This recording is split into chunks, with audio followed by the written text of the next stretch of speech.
Merhaba arkadaşlar. Bugün Konya'dayız ve Konya'nın Mevlana mahallesinin hemen yanında sizi çok özel bir yere götüreceğim. Orada güzel bir kahvaltı yapacağız. Öncelikle nerede olduğumuzu anlatayım size. Konya'daki Mevlana Çarşısı'nın hemen yanında Bedesten Çarşısı var.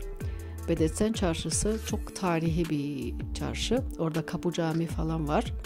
Ve hemen onun aşağı kısmında yeni kentsel dönüşüme geçip yenilenen bir çarşı daha var. O da eski Buğday Pazarı adında geçiyordu.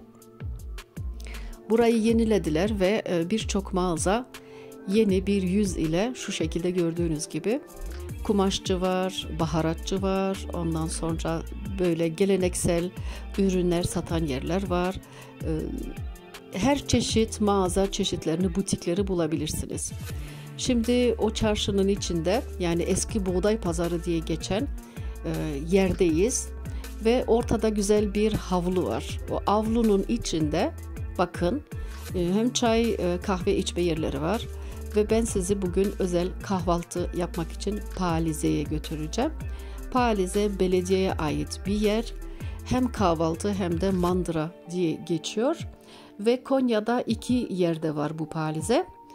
Akyokuş'ta var. Yani yeni yapılan kentsel dönüşümden sonra çok güzel oldu orası da. İnşallah ilk fırsatta oranın da çekimini yapmayı düşünüyorum. Şimdiki yerimiz kahvaltı yeri Palize ve Bedesten Çarşısı'nın içinde. Hemen gelip size şu şekilde menüleri gösteriyorum. Sürpriz yok. Hem fiyatlar var hem de İçinde bulabileceğiniz menüler olsun, kahvaltı çeşitleri olsun, her şey yazılı. Mekanın içerisi çok modern ve çok yeni. Hem konforlu, şu şekilde masanın bir tanesini göstereyim. Masada bakın tarçınlı su var ve de limonlu su var. Bu çok özel. Her masada bir tane koymuşlar. Şimdi size biraz daha mekanı göstermek istiyorum ve özellikle cam kenarına oturmak istiyorum ben. Çünkü direkt avluda insanları görebiliyoruz. Kahvaltıyı istersek dışarıda terasta da yapabiliriz ama hava o kadar çok sıcak ki tam 36 dereceydi ve biz şu anda saat 12'de kahvaltı yapmak için geldik. Şimdi size menüyü de göstermek istiyorum. İçindeki bulunan çeşitler. Bizim aldığımız şu yukarıdaki kahvaltı tabağı 180 TL. Gerçekten fiyatı da çok uygun. Onun haricinde birçok çeşit kahvaltı yapabilirsiniz. Çünkü tost da yapıyorlar, omlet çeşitleri de yapıyorlar. Yani zengin bir menüsü var. Ayrıca yağ somonu var. Bu Konya'nın çok popüler bir ekmeğidir. Pide çeşitleri gördüğünüz gibi kahvaltıya dahil edebilirsiniz. İster serpme kahvaltı, İster tabak kahvaltı ya da tost çeşitleri. Yani bütün gün istediğiniz saatte kahvaltı yapmaya gelebilirsiniz. Gayet karnınızı doyurabilirsiniz. Bakın şu şekilde güzel bir tek kişilik bir kahvaltı tabağı. Biz bunu aldık. Çok tam doyuyor insan. Yeterince malzemeyi koymuşlar. Ne eksik ne fazla. Tam bir kişilik porsiyon. İçindeki kullanılan ürünlerin hepsi doğal. Çünkü orası mandıra olarak da geçiyor ve kendileri de sattıkları ürünler var. Birazdan onları da göstereceğim. Çünkü vitrine doğru size bulunan çeşitleri göstereceğim. Şurada tekrar menüde neler bulunduğunu tekrar gösteriyorum. Bu şekilde. Hepsinin üzerinde fiyatlar mevcut.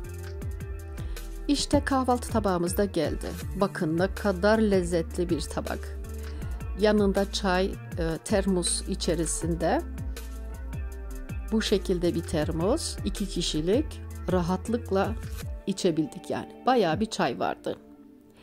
Tarçınlı suyumuz ve de limonlu suyumuz çok sağlıklı. Bunlar gerçekten ufak jestler ama insanın hoşuna gidiyor. Burada da bir sepet ekmeğimiz var. Bakın orada pişi de var. Pişi falan o kadar güzeldi ki yani anlatamam. Şimdi vitrine doğru size göstermek istiyorum. Ayrıca sattıkları ürünleri. Ürünlerin hepsi doğal. Bakın burada bal çeşitleri var. Zeytin, tahin. Bakın pekmez var. Hepsinin üzerinde fiyatları yazılı. Yani ister alışveriş için gelebilirsiniz. Bakın burada da taze tahin öğütüyorlar. Ve kahvaltı tabağımıza gelen vitrin burası. Bütün malzemeler gözümüzün önünde. Bakın zeytin çeşitlerine bir bakar mısınız? Çok çeşit var. Zeytin, ondan sonra sos var. Burada çok özel, çok lezzetli bir sos var. Onu da mutlaka tavsiye ederim. Hatta tarifi olsa alırdım yani. Acukanın yanındaki hafif biberli bir sos var. Biraz kıvamı ketçapa benziyor ama tadı gerçekten muhteşem. Şimdi buradaki reyonda da hem peynir hem de sucuk çeşitleri var. Bunlar da yöresel, tamamen burada Konya'da üretilen, hepsi taze taze günlük yapılan şeyler, ürünler. Bakın tulum peyniri var, özel küflü peynir var. Konya'nın küflü peyniri de çok popülerdir. Mutlaka almanızı tavsiye ediyorum. Çünkü bir yanda da çok sağlıklı. Ardından burada da yine aynı yöresel ürünleri alıp götürebilirsiniz ya da kahvaltınıza dahil edebilirsiniz. İçerisinde mısır patlağı bile var. Ondan sonra doğal soslar, doğal ezmeler, her şeyi bulabilirsiniz. Bakın burada da bal var, zeytinyağı var. Hem kahvaltı yapmaya gelebilirsiniz hem de hepsinden satın alabilirsiniz. Ve şimdi bir reyon daha var. Orada da taze sebzelerin olduğu reyon. Burada portakal var, limon var ve de avokado. Ayrıca da tarçınlı sular ve limonlu sular hazırda bekliyor. Hepsi serin yerde masalara servis edilmek üzere bekliyor. Şimdi diğer bir yeri daha göstermek istiyorum. O da lavabonun olduğu kısım. Yukarıya doğru çıkıyoruz. Bir tane merdiven var. Ve orada bayanlara özel, burası yukarıya çıktığınız vakit lavaboları göstermek istiyorum. Çünkü gayet ingin bir şekilde mesela abdestinizi burada rahatça alabilirsiniz. Çünkü bu şekilde aşağıda olunca rahat abdest alınabiliyor. Bu da önemli bir nokta. Ve içeriği de gösteriyorum. Gayet modern ve tertemiz bir mekan olduğunu mutlaka belirtmek istiyorum. Bu şekilde gördüğünüz gibi.